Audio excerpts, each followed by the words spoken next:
the new pure consort has arrived. More like the Tsundere consort. Am I right?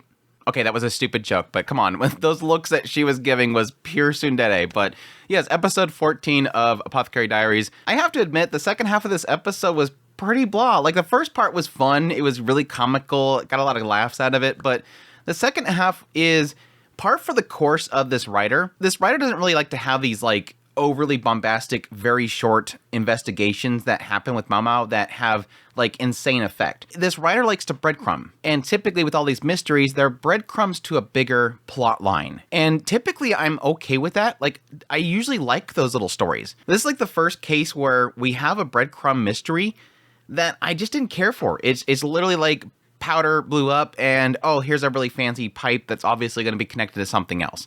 It just felt like a little bit of letdown. But either way, like I said, the very beginning of this episode, I really liked this whole aspect that, yes, we have the new pure consort shows up, the one that is replacing Ado. Now, I really like this opening segment. I think it's an absolutely beautiful portrayal of one of these consorts essentially walking into the rear palace for the first time. And I think it does give a lot of credit to what sort of state of mind a lot of these women probably have. Because obviously, the moment they walk those gates, this is their life. That slow walk into there, I thought was like, at first it's like, man, this is a very, very long scene. But in actuality, I think it did very well in showing kind of that isolation that she's literally walking herself into. And then she gets finally in there, tosses the crown, like there's no respect whatsoever for it. There was so many signs as to the mindset of this new consort that isn't positive. Now, my assumption at this point is that either it's going to be an aspect that she wasn't happy with this, obviously. This isn't something that she wanted. Maybe it was something that was forced upon her, which is probably typically the case for all these women. I think some of them, like with Ado, again, something that she didn't want, but over time, something that she accepted. But I think this is definitely a case where I don't think this person wanted this, or she's possibly going to be a part of a bigger picture. Obviously, we're opening up a lot of conflict that's happening within the palace, and she might be a part of that. But I'm kind of more leaning to the idea that there's a possibility that she just doesn't want to be here. And based on what happens later on, I think MaoMao is going to be a big part of kind of bringing her in. Because obviously, after this whole thing, despite the fact that she wanted to have that little Tsundere face going on, I think she liked MaoMao. There was something about MaoMao that she liked, or she might be into MaoMao. We can always go that direction. We'll go some Yuri action with MaoMao and this new consort. But no, I did like that intro. And yes, it was very telling that she just tossed that crown. It wasn't like she had any respect for it. Which is, yes, kind of a little bit heartbreaking as to Ado left, taking it off very, traditionally, placing it down, walking out the door. And now that you have the new one coming in that's replacing her, just chuck it. Like, there's no respect for that. And yeah, it's kind of one of those telling things of, I wonder how, like, that would look to anybody else that wasn't one of her lady-in-waitings. Like, seeing something like that would be pretty telling. But I think what they were kind of setting up there is that Gyokyo obviously was going, okay, we have this new consort here. We have to welcome her. So I think this was supposed to be a welcoming party. But Gyokyo was like, hey, let's take advantage of this opportunity. Let's make the best of it. Let's invite MaoMao over. We'll have MaoMao do this. Which, yes, I think with Gyokyo, she just wanted to see MaoMao again. I think with Liha, I think her whole thing was that, yes, like MaoMao realizes, I did technically give her some advice that seemed to have gone well. So obviously she wants me to be involved with this whole thing. So they have this big teaching party where all the girls come together. Now, it doesn't mean that they didn't have a meeting with the new consort before this, Lolan. But it kind of indicates this was kind of a get-together with all of them, get comfortable with each other, fill each other out. It kind of like they pointed out before, whenever Gyokyo would bring in somebody, they were more prepared than if the emperor himself came in. It was literally a strategy. It was all about trying to see more about, essentially, your competition. Because they all want the attention of the emperor, so they're kind of feeling each other out. So yeah, it was kind of a fun little way of kind of bringing them all together. And yeah, I think the entire thing was great. Before then, obviously, MaoMao gets the notification that she's doing this. She goes there.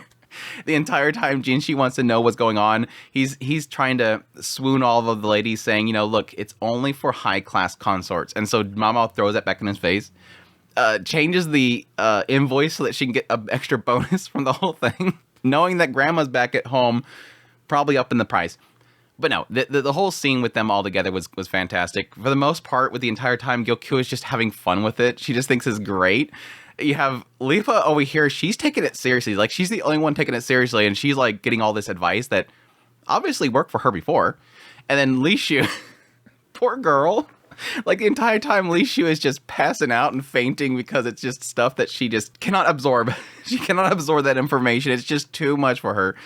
It was super cute. And then, yes, obviously, the new consort, Lolan, not too happy. Very bored the entire time. I think every scene that we've seen with Lolan in this entire episode, like I said, was kind of leaning it toward this idea of not really wanting to be there. But I think there's probably a bigger picture here and just not being happy with the whole situation. And like I said earlier, I do like the fact that at the very end, when she's kind of checking everybody out, actually Jinshi's checking everybody out going, what the hell happened in here? Like, what did you do in here? Oh, I'm just giving information. You don't need to know. One person, Lolan, yes, looked like she wasn't happy. I mean, she was chucking the book away and everything. But she had a brief moment. She was looking at MaoMao with interest.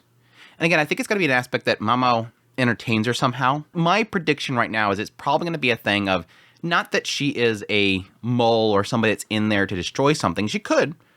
But I think it's more a fact that she's not going to be comfortable in here. A new face.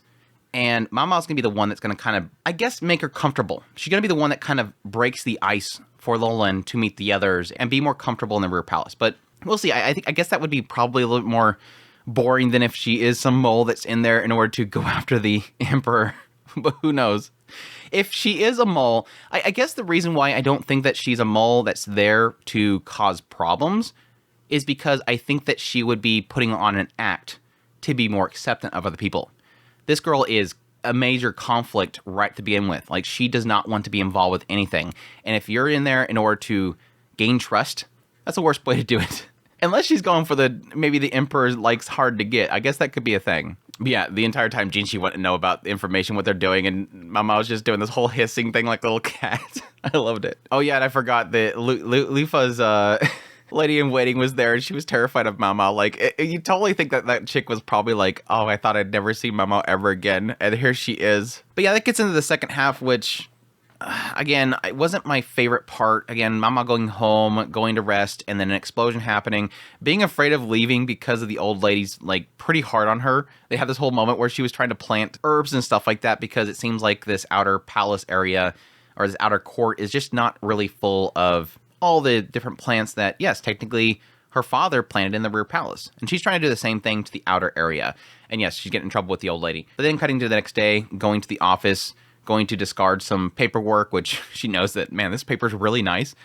People would love to use this paper, but we got to burn it. That's kind of a shame. Gets a quick jacket from Goshun, who quickly says that it's Jinshi's coat to give to her. I was just delivering it. I don't want to steal away MaoMao from my boss. But yes, MaoMao going out there to go burn the stuff, gets geeked out again with the herbs, and eventually notices Lihaku, who is doing an investigation of this explosion. And again, this is kind of that shrug point where MaoMao is just going to do her quick investigation, figure out that this is a food storage place, and it's, obviously flour. It's combustible. It exploded. Let's do a quick example. I love the whole like experiment and him just standing there like an idiot and getting exploded on. But it was kind of, again, very, very shrug little moment just to kind of point out that there's this very, very, very fancy pipe that was used in order to set it off. Now, yeah, my assumption that's happening here, why it is specifically a very nice pipe, it's not that somebody was stupid enough to think that I'm going to cause this explosion by throwing my really expensive pipe. And again, we've seen technically in the previous episode, somebody handed somebody that pipe. So it was purposely that they used that pipe. That's the massive question mark. And so, yes, nobody questioned it when they seen it because they don't know about that combustion, but it was obviously planted there as some way of putting possibly a blame on somebody else. So what I think is going to happen is MaoMao gets it, and she's like, wow, I forgot to give this back. It's kind of nice. I'll clean it up, and then I can sell it. But wait, it's really fancy. Maybe I should give it back. And I think that's going to happen. She's going to clean it up. She's going to probably go to Jinshi or somebody, say, hey, I got this from the military place, probably going to get in trouble. Or maybe go back to Lihaku, and she's going to go, well, here's his pipe. And then they're going to go, wait, this is blah blah's pipe. And that's going to connect it to somebody. And then she's going to really quickly realize that she's probably putting the blame on somebody else, because this couldn't have been owned, or at least she claims, couldn't have been owned by a warehouse guard. This is obviously a very expensive pipe. And I think it's going to turn into one of those things of like, crap, I just got this person in trouble because I found that pipe and it's being linked to them. And I don't see them possibly have thrown that in there. But that's what's going to happen, is this pipe is going to be connected to arson. And the bigger picture and why this is so important is specifically, as she points out, this is right next to where the Emperor's at. That's why this is not just some random warehouse. This is a storage, and it is right next to the Emperor. So even though Lihaku was downplaying it like this happens a lot, we're just looking into it, obviously Lihaku being there, it's important, and it's possibly a threat. Which I don't think we've ever gotten a notion about what's happening in the nation itself until now. Yes, we've seen some military movement back in the, one of the earlier episodes where MaoMao was looking into what was poisoning them. They thought the villagers were. But here MaoMao is kind of going through all the possible conflicts. That yes, we're a peaceful nation, but there's always certain people that don't like how things are. And even though they're at peace with the neighboring countries, there's never know when that peace is going to be broken. We get barbarians are attacking on a regular basis. There's always somebody that's possibly after the Emperor. That's a given. So the question right now is, who exactly is that? And yes, unfortunately, a lot of the adaptation seems to be focusing so much on this one guy, Lakan. Somebody was pointing out this Lakan guy, but it seemed like he was there to seemingly investigate it or possibly look at the aftermath of it. I don't know. It seems like it's trying too hard to point him as being some kind of bad guy. I think Lakan's probably going to turn out to be one of those people that is clever like MaoMao and eventually gets an interest in MaoMao because of all the things that she's figuring out. But who knows? He could be a bad guy and they're just being overly obvious with him. Additionally, yes, MaoMao at some point tries to push Lihaku into going to get some medicine from her father. He's terrible at marketing, so I'm going to try to push him in that direction. He's going to go to the Pleasure District anyways. He could drop by my dad's and get some medicine. And then, yes, they wrapped up the episode with a random dude that said that he's worthy too. He's like super mad and that he's worthy too. My assumption there is possibly this is a guy that just doesn't like that he's in the position he is. Maybe Lihaku got the promotion and they didn't, and that's why he's mad, and maybe he did this whole thing in order to get back to Lihaku. It could be that Lihaku himself is actually involved with this whole situation. Anyways, that is my thoughts on episode 14 of Apothecary Diaries. Hope you guys enjoyed this video. As always, if you did, make sure that like button down below, comment, let me know what you thought of the episode. Additionally, if you're new to the channel, make sure that subscribe button's on my content. I do news reviews, first impressions, top list. If it's anime, it's pretty much here. I pretty much do first impressions of all the shows of the season, so definitely stay tuned for that. Additionally, if you like this content and you want to support the channel more, I have a Patreon link, tips link, super thanks, membership button down below. Greatly appreciate what it does, and y'all take care.